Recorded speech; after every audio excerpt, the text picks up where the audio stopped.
Hi there, my name is Kronenberg and welcome to my channel. This is a film review of YellowBrickRoad, all one word, no spaces. It's a horror, came out in 2010, it's a 15, it's an hour and 38 minutes. Amazon is 3.4 out of 5, IMDb is 4.7 out of 10. The synopsis are the same, so I'll just read IMDb. 1940, the entire population of Friar, New Hampshire walked up a winding mountain trail, leaving everything behind. 2008, the first official expedition into the wilderness attempts to solve the mystery of the lost citizens of Friar. Even though it came out in 2010. The director is Jesse Holland, who directed We Go On. Andy Mitten, who directed We Go On. Producer, well, there's 4 of them, but with producer on we have Eric Hungerford, who produced Revenge of the Mummy, The Ride, it's a short. Music was by Jeremy Lloyd-Styles, which actually was just the performer, not the music, if that makes any sense, who performed Nina Forever, or in Nina Forever. The cast, well, I picked the main ones to be brutally honest, well, all of them, of the actual group, because they're all kind of in there. We have Michael Lorino, who was Teddy Barnes, was in the series I Am Frankie. Anessa, Anessa Ramsey, who was Melissa Barnes, was in Footloose. Alex Draper, who was Walter Myrick, who was in The Witch in the Window. Cassidy Freeman, who was Erin Luger, who was in the series Smallville. Clark Freeman, who was Daryl Luger, who was in the series Narco Mexico. Awesome series. Watched Narco first, then watched Narco Mexico. Tara Giordano, Giordano, Giordano was Jill, who was in Ex-Girlfriends. Sam Elmore, who was Cy Bambridge, who wasn't in anything else. And Laura Heisler, Heisler, who was Liv McCann, who was in We Go On. It's filmed in Lancaster, New Hampshire, USA, and Pittsburgh, New Hampshire. It's also known as YellowBrickRoad with the spaces, and Vanished, of all. Okay, that makes perfect sense, actually. And it was filmed in 20 days in the isolated remote regions of Pittsburgh, New Hampshire. So, there you go. In 20 days. That's kind of understandable. So, it's on Freevee on Amazon. So, I had one advert. It's kind of changed now. I had a quick look because I was trying to do the... get some images off the Amazon, thinking, oh, it's only one advert, I'll be okay. As soon as you start it, there's like 2 or 3 adverts at the very beginning and you can't skip. It's like, shit. So I've got to basically had to watch those 3 adverts to get to the pictures. It's like, what the hell? So they've changed it. So if you're used to Freevee on Amazon, you've always got adverts. They've kind of changed it, so they forced them on you at the very beginning. But then you don't have hardly any. I think I could see, like, I don't know if there was how many there was, but there's not that many through the entire film, so maybe that's better. Don't know. You can kind of leave them going while you make your cup of tea. So I was kind of unsure if it was based on a true story. I still don't know. Probably not, because we had the writing at the start and some audio and some black and white images showing what happened back in the day. Now, like I say, with all these films, I never read the synopsis. You could probably say, what the hell are you watching then? It's like, well, I do know roughly what's going on, but when I picked them, like, months ago, I've forgotten. So, that's why. So we have our main guy, Teddy, well, Michael Lorino, but Teddy turns up at this place wanting case files. And I was like, oh, I wonder if it's what's happened in 1940. Well, it was, but you know what I mean. Because they're writing a book. So I thought, why do you want case files? And I didn't know you could just get case files from places. Not in this country. They're banned. You're not allowed anything. Welcome to freedom of speech. So there's a load going on. So they're kind of all getting ready to go on this trip. And I think Walter's a psychologist or psychiatrist or one of those two. And he's doing these certain types of tests and interviews on each person's. They're completely random. It's like it says, can you count in prime numbers upwards? And he's like, okay then. So he starts counting in prime numbers. I'm like, but I hate to say it, but I've forgotten what the hell they are. I'm like, I've no idea. You asked me that. There was one about, can you do the alphabet backwards? There was speaking a weird gibberish into. I thought, what the hell is this? If that's what they do, I don't know. But they're on this hidden trail, apparently. Right, complete with this road buggy. Pretty impressive.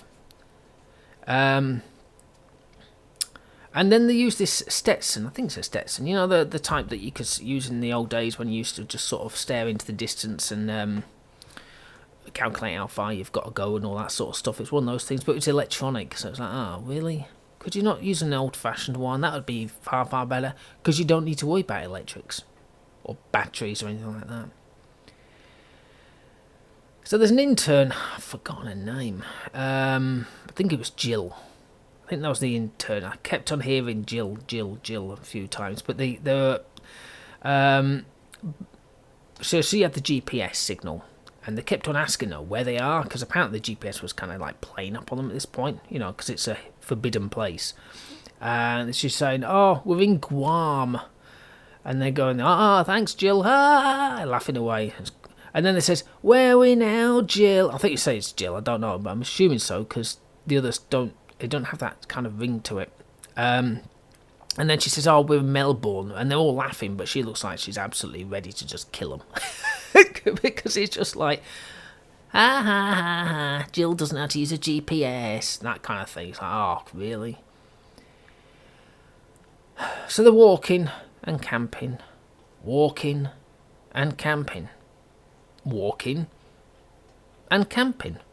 Now, all the while, there's this 40s music blasting out from the sky, right? And all the equipment's completely failed. So this is why I said about it being a performer as opposed to a composer. I think the person doing the music himself is I don't exactly know how it is. But there's the weird thing that's annoying, and I've seen it twice. So this point was where I wanted to see them drinking, because they're going to have a drinking session and a party. I thought, oh, cool, we actually get to see something. But we didn't. All we had was some audio in the background of them saying stuff or whatever. And then photos in black and white, like freeze frames. I was like, what? Could we not just see them actually doing it? But no, we had to have freeze frame pictures.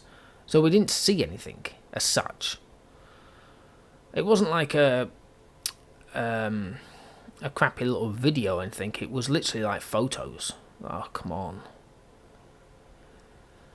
So finally I watched the first death. Now, it was from far away, so I only saw this crappy jerky view through binoculars. But the pulling off the leg looked a bit fake, because the person managed to also split the trouser leg in half at the same time as pulling the leg off, and it was like, I don't think you can do that. I think there were jeans, but I was like, yeah, I don't think the jeans would fall off at the same time as the leg. But maybe that's just me. I don't know.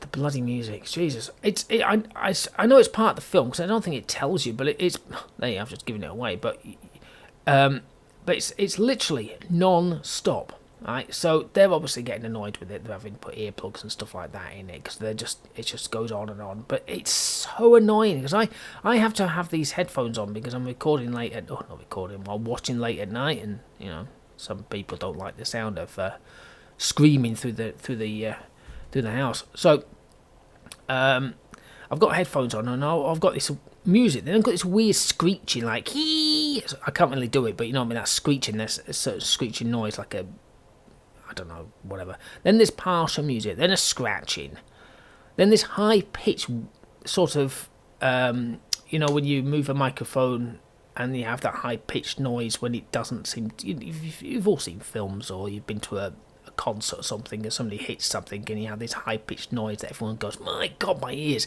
That, all the way through it. So, of course, they're walking even, they're deafened, and they're falling over. Because it's so loud. I felt like falling over. And now, all hell's broken loose, right? And they're completely split up. We've got some lightning kicking off. There's no rain, just lightning, and this shite music, right? And then Teddy and Melissa decide to have let's call it a romantic night. I was like, what? What's going on? Now I'm watching Cy and I think it was Jill. Both get high on some berries, which was interesting. And then they thought they saw a chipmunk, and they were cracking up. It was quite funny. But yeah, what a strange film. I couldn't understand what happened with them. And of course, from the previous 1940, ending was not what I was expected at all. So what the hell's this? Music playing continuously with that sodding screeching nearly drove me mad. Maybe I should have been part of that film. Deaths were nothing major.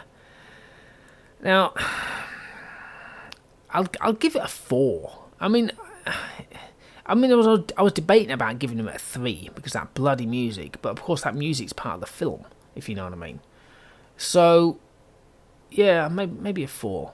You know, like I said, originally I was going to give it a 3, but I thought maybe not. That's a bit harsh. Although what the rating has it got? 4.7. I mean, some people say this is fantastic, awesome film. This is just how it should always be. It's like, really? I don't think so. Anyway, hope you enjoyed watching and listening to this film review of YellowBrickRoad. Please subscribe to my channel. Got plenty of other film reviews. Thankfully, nothing with music that's continuously deafening your eardrums, but there you go. Okay, well, thank you and goodbye.